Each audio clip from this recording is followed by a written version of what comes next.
Welcome back to SSON's AP Automation Global Digital Summit. It's great to be here with you. My name is Naomi Secor, SSON's Global Managing Director. And I hope you got a chance to watch the last session, but what energy Soraya brought in talking about the digital transformation of procurement with people first. And we are going to keep right along with that energy. So I'm very, very excited for this session. Called Tanker Meets Speedboat, BASF's Novel Path to AP Automation. What a great title. This is a case study of tremendous, tremendous value and innovation. And so just before we get started, just wanted to remind you that the console before you is fully customizable.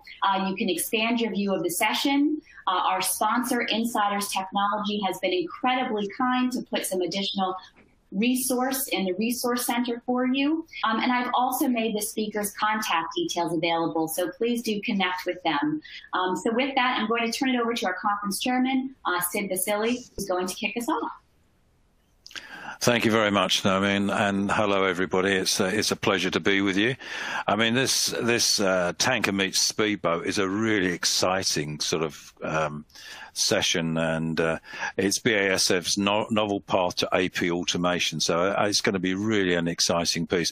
First and foremost, I'd like to introduce Dr. Katalin Veradiks, a process expert, accounts payable from BASF, who's going to share her experience and her journey, supported by Dr. Armin Stahl, product manager from Insiders Technology. This, I think, you're going to get some tremendous learnings from the experience, and I hand it over to Armin and Katalin to share their experiences with you. Thank you very much, and thank you so much for having us here. Together with Armin, I would like to show you what the result can be if a tanker as BASF comes together with a speedboat like Insiders Technologies, and we work together and we automate accounts payable processes together. I believe many of you know BASF, or at least have heard the name. At least, in fact, we are one of the leading chemical companies of the world. We are a global company, and we actually offer the broadest product portfolio in that industry. BASF has a global business service organization and runs three shared service centers. The largest one is located in Europe, in Berlin, but we have one also for Asia, in Malaysia, and the third one for Americas in Uruguay. We participated several times in benchmarks, last time in 2016 and 17 in Hackett, and also this time BASF's finance services were labeled as world class. So for us, the question was how to stay on top, what should come next. And one pain point in accounts payable that we identified was the fact that our ERP system requires structured data. But from our suppliers, we receive a lot of PDF and paper documents. And I believe you are very much familiar with this situation. You suffer exactly from the same. And of course, we all use some kind of OCR solutions or data extraction applications to support this work. So we did it also in BASF at that time when we did the benchmark, but we used to have a traditional rule-based solution, and this still required a lot of manual efforts. We considered several possible solutions how to improve the situation.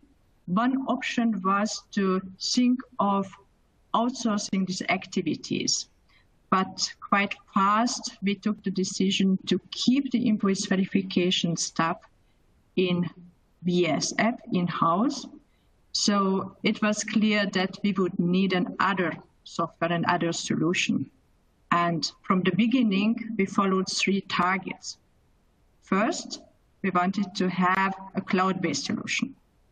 Second, we really wanted to get the leading data extraction solution from the market using also artificial intelligence. And third, we were looking for a solution that would allow us to drive automation not only in the invoice verification process step in the OCR or data extraction application, but also in the following process steps in SAP.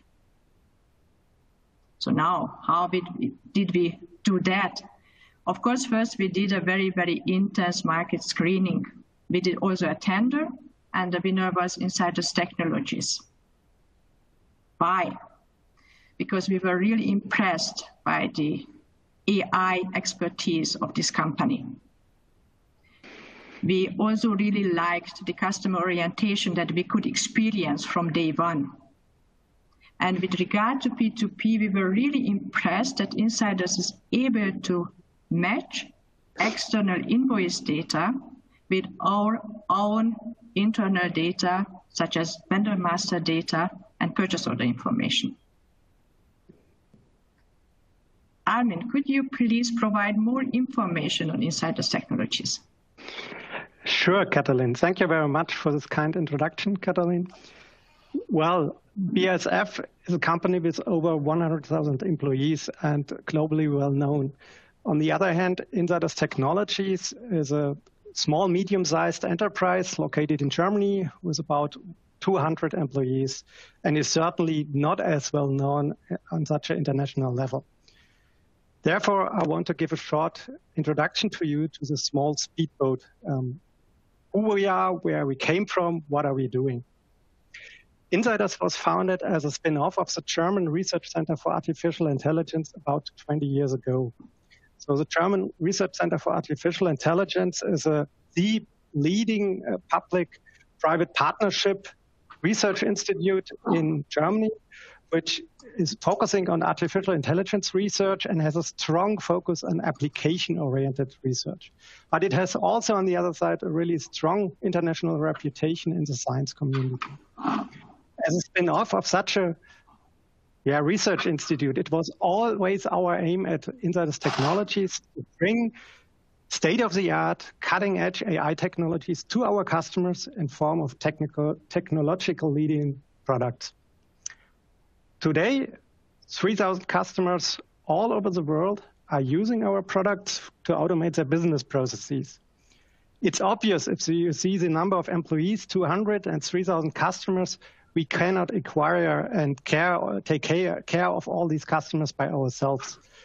In our direct sales, we are focusing on really the big players. So, for example, Deutsche Bank, Munich Re, or BASF. Therefore, we are here together in this talk. On the other hand, we have a strong network of international business partners who do a majority of our sales activities and are reselling our products on an international level and are also using our products to offer to their customers outsourcing services. Examples of such partners are Comarch or Swiss Post Solutions, for example, who are really big players in this outsourcing market, and they are using our products to be able to offer these services to their customers. So technological leadership and agile innovation was always very, very important for us and is part of our DNA. That's also the reason probably why we were honored several times, for example, with the Top Innovator Award of the German Mittelstand. Yeah, it's a little bit funny. So 20 years ago, no one of our customers really cared about AI. They were just looking for product solutions to automate their input management processes. But we, as a spin-off of a research institute, always tried to use this technology, this AI technology, to bring really powerful products to our customers. One example, in 2001, we were the first vendor who applied a template-free invoice extraction mechanism approach in its product. The product is called Smart Invoice. And this year, really, it started a long success story with this product. Smart Invoice will also the product that is used for the project Katalin is later presenting to you. And that was really a big difference to the situation on the market at this time, because other solutions really required that you manually define extraction templates to be able to extract all this information. But we used a really generic approach, which was really a lot of time saving in the project. Several years later, we also extended the solution by including machine learning, which gave also a big push to get better extraction rates there. All the years, we tried to hold the connection to the research community. For example, we organized several summer academies with international experts on deep learning, or we founded a research lab on deep learning technologies at the Technical University of Kaiserslautern. That was always important for us to keep really the connection to the research community. And as a result of these activities, today we can really offer you a toolbox, a powerful toolbox of AI technologies. And all these technologies, this whole toolbox is really the foundation for all of our products. For example, already 15 years ago, we used machine learning approaches to tackle tasks like document classification. So we started there using logistic regression and also support vector machines to classify textual documents, which was really very successful at this time. Today, we are using more and more deep learning technologies. For example, we are using convolutional neural networks to really also be able to classify visual content, which is more and more important in our projects. And that kind of deep learning technologies, convolutional neural networks are one example, graph neural networks are other examples. These kind of technologies are certainly one of the key drivers between this amazing AI revolution that we see the last years. That's really driven by deep learning technologies, and that's also the reason why this technology is really important for us. We also use this technology in our product Smart Invoice, for example, to extract the data in complex structures, complex tables, where really these graph neural networks are a very powerful approach. We are also applying natural language processing, which is, for example, a very powerful tool if you want to do intent classification, which you have to do, for example, if you are building chatbots, which are really also one of the really powerful approaches today to drive automation. Yeah. On the foundation of all these technologies, it's our aim to offer you products that can help you to automate your business processes. And for doing that, we can offer you two basic things that we can do for you. So one, Katalin already mentioned it at the beginning, you have a lot of unstructured content, which is the input for your business processes. And to automate your business processes, you have to transform this unstructured content to structured data, because structured data today is the oil for doing all the automation. You can only apply, for example, RPA robots if you have structured data. And I think you all know that in shared services, you get tons and tons of unstructured data via scanned documents, for example, via emails, via WhatsApp messages, via social media, or even via smartphone images. Also today an important input channel. And we can really help you to bring this data to your processes and to automate them. That's the one thing that we can do for you. Another important aspect is communication and response management. Imagine you get an email from a vendor or customer. In the first step, you classify the email. So you use this information to route the email to the right business process. Then you extract all the relevant information out of the email and potentially also out of the attached documents which are attached to the email, and give this information to the process to automate it. But often the sender of the email also requires an answer. And then it's a place where, again, artificial intelligence can help you a lot, because you have already classified the intent of the sender. And then it's a straightforward, clear step also to use AI to respond to this email, at least to give a suggestion what could be the correct answer to this email, or even to automate the automation process completely. And if you then go in a complete automated dialogue with the sender, then you're in the area of chatbots. I already mentioned that's also a very powerful approach to a lot of automation. Another thing that you can do to get all this data and to automate your processes is to bring specialized mobile applications to your customers, to your employees, which can offer to them self-service possibilities, which are also directly automating your processes. And this brings us again to the BASF. So we are really proud that we, as a small speedboat, were able to convince the big, huge tanker BASF that we are the right partner for them to automate their processes. So in 2019, we created, together with the management of BASF, the idea of a use case factory, and immediately started 4 projects to automate some of the processes at BASF. 2 of the projects were located in the HR area, and the 2 other projects were located in the purchase to pay area.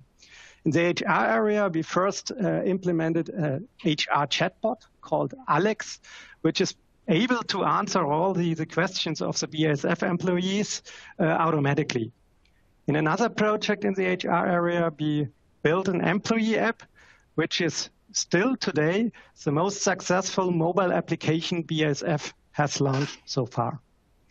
In the 2 other projects in the purchase to pay area, we've had 1 project where we automated the processing of order confirmations. And in the other project, we automated the invoice processing for really all company codes in all 3 shared service centers of the BASF. And what we are also very proud here is the fact that BASF decided to do all this project based on our cloud services. In principle, we offer all the products that I've described before also as classic on-premise products. But it's obvious that the cloud architecture, the cloud operation model brings you really huge advantages, especially if you're talking about artificial intelligence, where you need a lot of training data. Such a cloud approach is really a powerful way that you also bring optimizations much faster to your customers compared with an on-premise model. And in the following, Katalin will present you the details of this really big and exciting invoice processing project in more details. So, Katalin, please, it's your time again. Thank you, Armin. Yes, it was an amazing project, and it was also a very challenging one. In several situations, we really felt us as pioneers. Not only because for us it was the first application really using artificial intelligence, so we really needed to learn what the technology can do for us, but it was also the first time for us that we went into cloud with such a large application with as many transactions. And it was also the first time we applied an agile project management approach for such a large project. And it was really a challenge, not only for the IT colleagues, but also for the end users, because after each and every sprint, the end users found new fields, new features in the system that they needed to learn and adapt the way of working very, very quickly. And with regard to the matching data I was mentioning at the beginning of the presentation, yes, it was also the first time that we used this possibility to improve the quality or to optimize the quality of the data feeds, and we needed to learn how to do it in the best way. In addition, we got a very, very tough timeline from our tanker organization. Normally, we do projects in several years, but for this one, we just had less than 1 year. And I'm also very proud to say that we took this challenge and we could also accomplish it to roll out the application in only 10 months globally. And actually, the rollout was concentrated in 4 months. You see it in that slide, that in only 4 months, we onboarded more than 200 company codes. Now, I can imagine that many of you are curious to see a comparison between the old and the new bird. And I assume you will have some expectation that I might not meet to 100%, because it's simply not possible to compare the new and the old solution. So let me explain why I come to this conclusion. I have actually 3 main arguments. The first is that while in the new world we have a lot of information and a lot of data on processing times, touchless rates, recognition rates, we do miss this information for the old solution. Frankly speaking, we were even not able to systematically monitor the performance of the old system. The second point is that in the new solution, we are practically able to extract all information which is stated on the invoice. So we read and extract much more fields than in the old solution. So comparing new and old would feel like comparing apples with pears. And the third point is that with the implementation of the Smart Invoice application, we also completely changed our way of working in accounts payable. In the new world, we do not have any employees fully dedicated to invoice verification tasks. From our point of view, it's really, really important that accounts payable officers work in both applications, driving end-to-end touchless processes. The goal is not to touch any invoices, and in case of problems, we need colleagues who can identify weaknesses very quickly, can define measures very quickly in order to automate the process. And if an end-to-end touchless processing is not possible, then the accounts payable officer can decide, based on his or her experience, what's the best solution. Processing the invoice in the Smart Invoice application or in SAP. That's really interesting. If I may interrupt, Katalin, we've got a number of questions and very important as to what you're discussing right now, if I may. One question here is, what percentage of invoice automation is carried out globally or specifically in Europe? Is there a difference between your global organizations and local? Let me move to the next slide, because these are actually the figures I brought with me to show you that, yes, we have touchless rates in Smart Invoice. We have also auto-posting rates in SAP. And yes, we have several differences between the regions.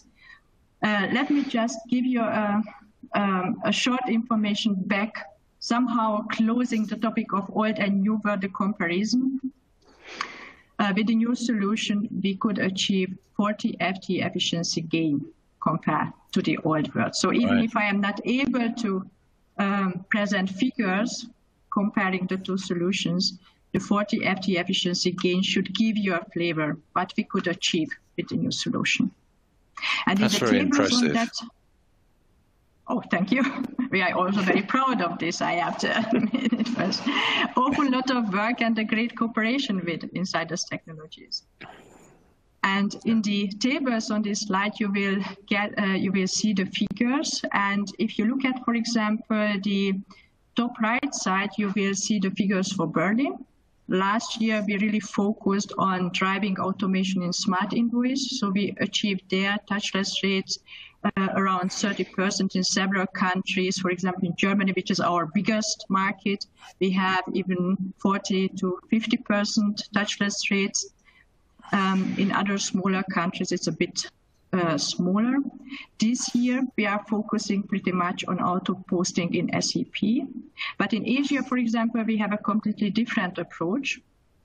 In Asia, we still receive a lot of paper invoices. And you are most probably aware that paper has quite often a quite poor quality, which is a pain for the data extraction tools. So there we do not go for touchless in Smart Invoice. We try to extract as much information from the invoice as possible, even if we need to intervene manually. And in some cases, we just need to spend some seconds in the Smart Invoice application to confirm certain fields, but it allows us to drive auto-posting in SAP. Oh, that's excellent. Now, there's another question which blends beautifully with what you've just been explaining. Can you please explain what tasks are included in the processing time that you've articulated on your slide? please?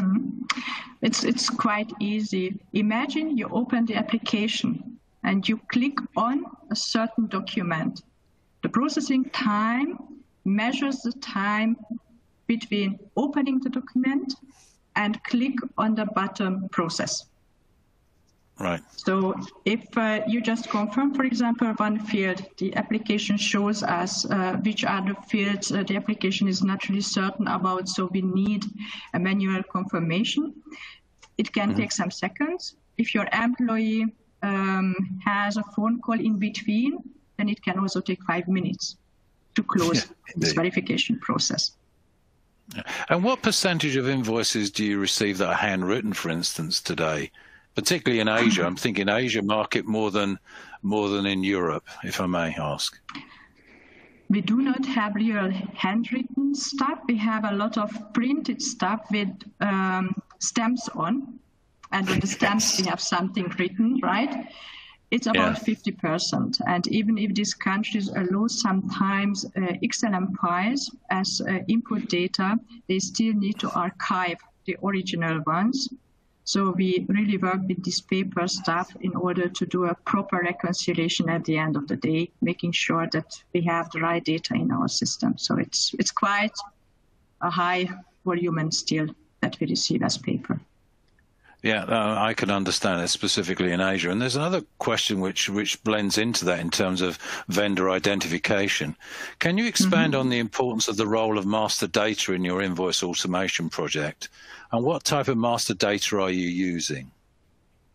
Oh, yes, it's a very important point, actually, because in BASF we receive invoices globally from around 70,000 vendors. So a really huge number. And of course, we need to allocate the invoices also to the right company codes, right? So we have also vendors serving a lot of different companies in a lot of different locations, not only within one country, but in several countries.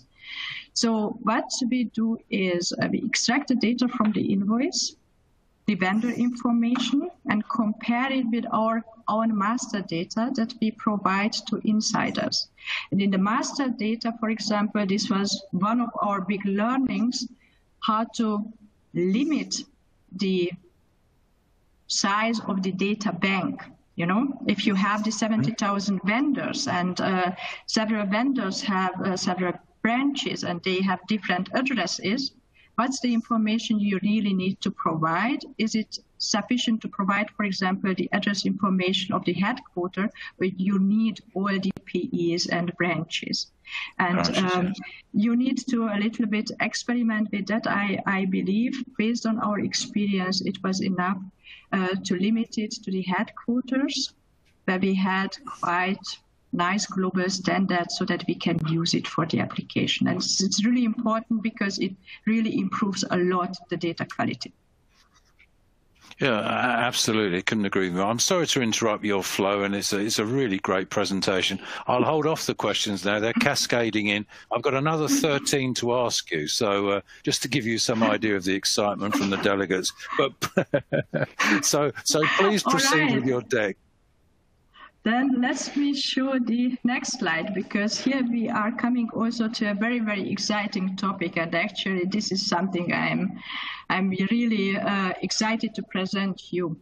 In the presentation, we do not have a lot of look and feel. So I'm not able to show you the user interface, but I can tell you it's really, really a nice one. It really looks modern and it's easy to navigate so that our colleagues really like working with.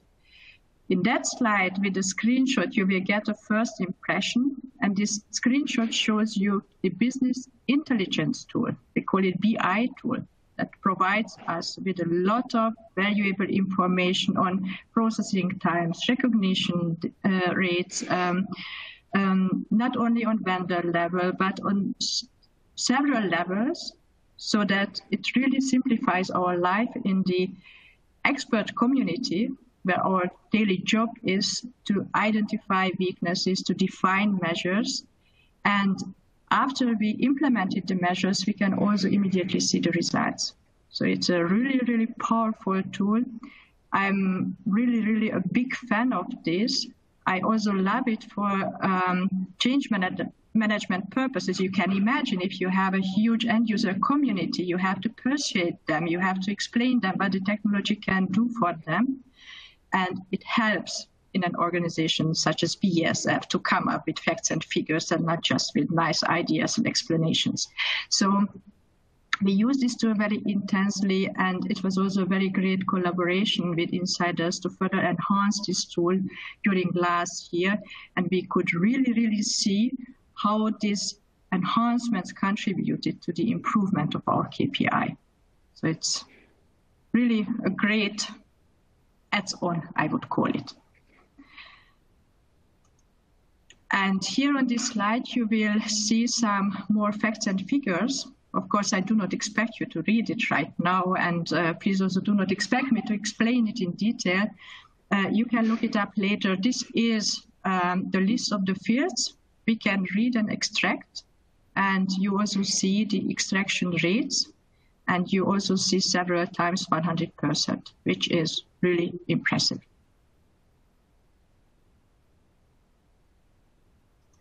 Armin, let's move on to the challenges. Yes, thank you, Katalin. So here at this point, I want to say a few words about the challenges we were faced in this exciting project. So also we carried out a lot of other international projects before. The scale of this very international project, which such a huge tanker like the BASF, really brought some technical challenges to us. So, for example, in some few Asian countries, they are not using the Gregorian calendar, which we are all used here to use, but very specific local calendars. And you can imagine dates are a very important part of the data to be extracted out of invoices. And when the AI component has never seen training data about that, and yet not the possibility to include some background knowledge into the system to deal with these differences, here you will fail to extract the right information. That's obvious. So it was a challenge for us, but on the other hand, it was also a chance for us, because in this project, we could extend our cloud services with these special things. And in the future, if other customers want to process invoices in these countries, we can do that out of the box without any problems. So that was really also for us a chance to really improve here together with BASF. On the other hand, we had really to deal with a lot of project and change management challenges.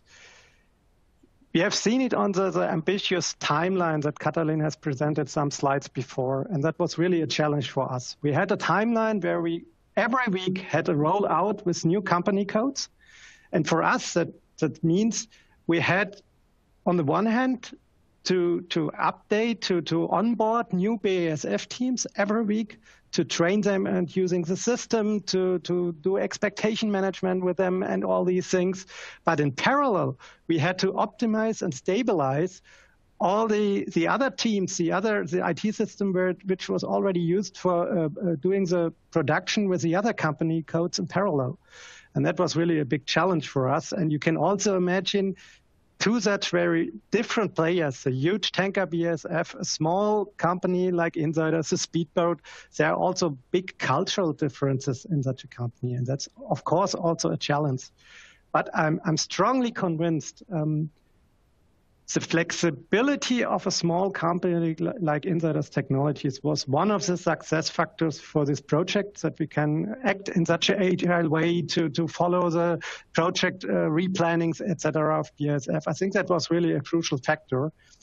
And at the end, I think the only thing that counts at the end is success. And we are really proud that we could bring this project to a big success at the end. We have seen the KPIs that Katalin has presented before, and I think these numbers speak for themselves. So I think it was really a great success. And Katalin, I think you have a quite similar view on the project, right? Exactly. It was really a great project, a lot of learnings. We are very proud of the results. And if I may sum up my learnings, I have to say I learned a lot about AI. I learned that it's really a great technology. It really helps us to speed up and automate our processes in accounts payable. But I also learned that it won't solve each and every problem. that we might have in accounts payable. And we mentioned several times, for example, the very ambitious timeline. Yes, it was great that we could accomplish that, but frankly speaking, I wouldn't do it again in the very same way, because I think it's very important that we start such a large project with pilots, that we plan enough time for the technical rollout, that we give enough time to our technical team to provide a properly working solution before we hand it over to the service operations, because at the end of the day, we need to do our job and run businesses.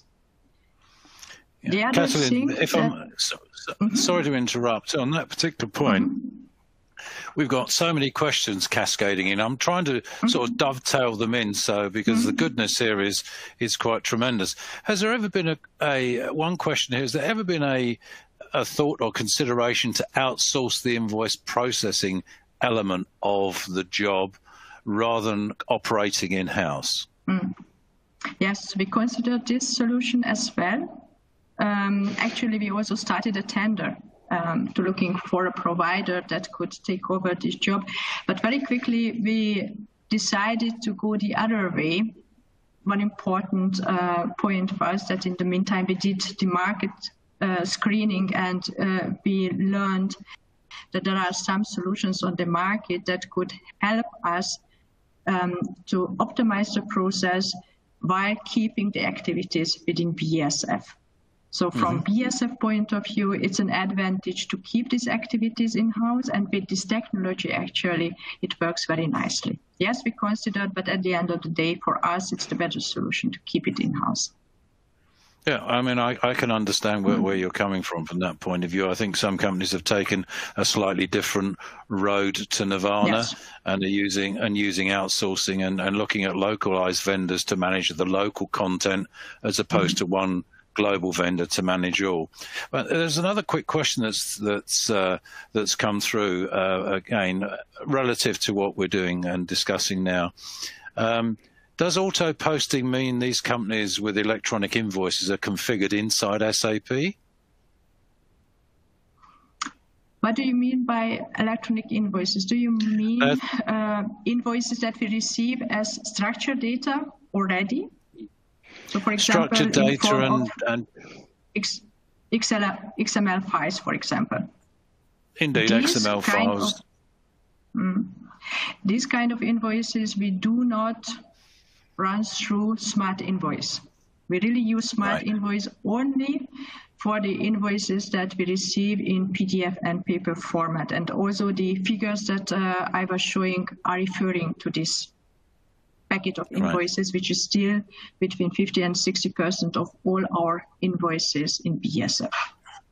Yes, we have also electronic ones. There the auto posting rate is higher, of course, because we have already the structured data, right? So we do not need to turn it into structured data, so that we do not need it to feed into ERP. But as far as the validation process is concerned on electronic invoices, if we look at XML, there's no guarantee that electronic invoice is going to be any more accurate than a printed invoice. So I guess you have some controls within your platform to do the validation at field level, looking at commodities, tax at line, and so on and so forth. Of course. Of course, all these kind of controls and mechanisms are running in SAP. We do have all this kind of stuff, checking that all the legal requirements are fulfilled by the document, take the decision on the VAT, and then do the posting. We do in SAP. We have also a very, very powerful risk monitor, we call it, that helps us to check the quality of the postings, depending on thresholds, depending on the complexity of certain countries, based on spot checks, for example. Yeah, and I guess you've got those same sort of controls and, for PO and non-PO invoices. And from that perspective, what's the percentage of PO invoices against non-PO invoices? Around 90% of the invoices have PO link, and 10% is without. That's very impressive. approach. Yes, we did also a lot of work, and actually we would like to increase the PO rate because PO-related invoices give us more opportunities for automation, right? With the FI invoices, we call them FI invoices, the ones without purchase order information. They are more difficult to automate. Right. That's fine. Sorry, I interrupted you. Please carry on with your flow. I just have one last point I wanted to emphasize in that session, and this is the importance of change management. AI, as mentioned, is a great solution, a great technology that really helps us, but the crucial element is the smart use of the technology, because it's a learning system, right? And it learns from each and every decision that our end users take. So it learns from correct decisions, but also from incorrect decisions. Therefore, it's really important that we take our end users with us into this journey. We explain how to use technology. We are also very open if it comes to limitations. For example, we need normally a certain invoice volume to really take advantage of this technology. And what we also learned is that it's not enough just training end users once when we do, for example, the technical rollout. We need continuous training. The end users need continuous feedback to their decisions so that if needed, they can adjust their way of working.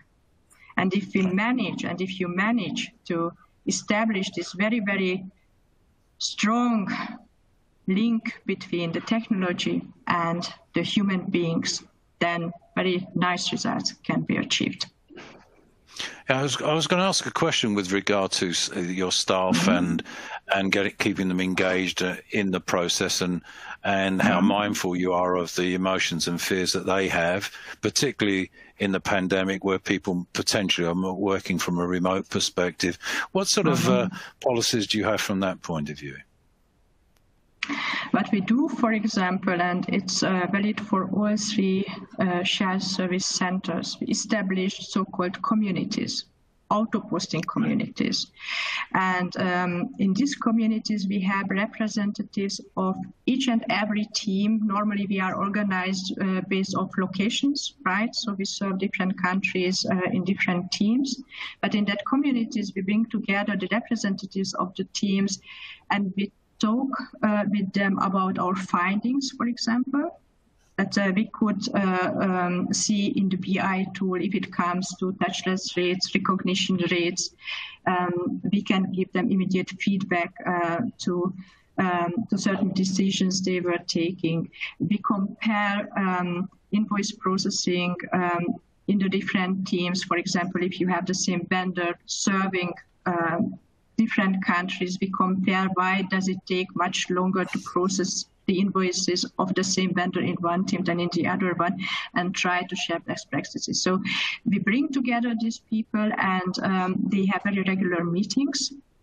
It's very important that they have a very regular and intense exchange also with the process experts.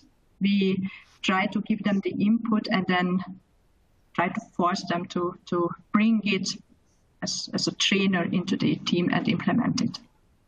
Right. And would you include procurement in those discussions as far as the vendor behavior elements of this process and how that sort of affects the processing time and the accuracy? Yes, in several situations we really benefit from this cooperation. If it comes, for example, to paper documents, we were talking about the quality of paper documents, that it's sometimes not as high than in case of PDF. And yes, we were focusing very much on Asia, but also in Europe and Americas, we have a lot of paper invoices. And together with the procurement colleagues, we try to eliminate the paper stuff, and especially using now the situation that we have with Corona, we try to force more the PDF, the electronic invoicing way, and this helps us a lot also to improve, for example, touchless rates in smart invoice. That's excellent. I've got 23 more questions here, so I'm not going to ask them to you because we're coming to the end of the session. There's one, I'll ask one more question if I may. Do you have any more projects in the pipeline for insiders to to apply their goodness to? Of course, in P2P, we were talking about Invoice, we were mentioning also other confirmations, and now we are working on implementing this solution also for advanced shipping notifications. Wow, so thank you very much for that. We try to cover the whole P2P chain. That's truly excellent. I think we're coming to the end, and I want to thank you very, very much for your advice and the goodness and Armin for delivering the information on the technology stack and everything else like that. So I think at this particular juncture, I can hand over to Naomi. Thank you so much. Yeah. Thank you guys very much, Kevin. That was a fantastic presentation. It was really good to hear about the AP automation journey and the speed to implementation. And we have another 20 questions that we didn't get to, so we will be sending those over to you. And, you'll be able to get back to the attendees and answer those. As a reminder, please do feel free to connect with both of our speakers using the contact details that I provided on the console. And there's also a wonderful resource for you to read up about the great work that Insiders Technology is doing. So up next, 5 secrets to DrinkWorks supercharging their AP automation journey. This session is going to be presented by DrinkWorks and TradeShift. DrinkWorks is an AB Encouraged joint venture, a really cool product and impressive AP automation. So all you need to do to get to the next session is simply use the green button to move forward. So thank you very much again. Have a wonderful rest of the day, and we'll see you soon. The next session is starting in 10 minutes. Thank you very much to all of you. Thank you very much. Thank you very much.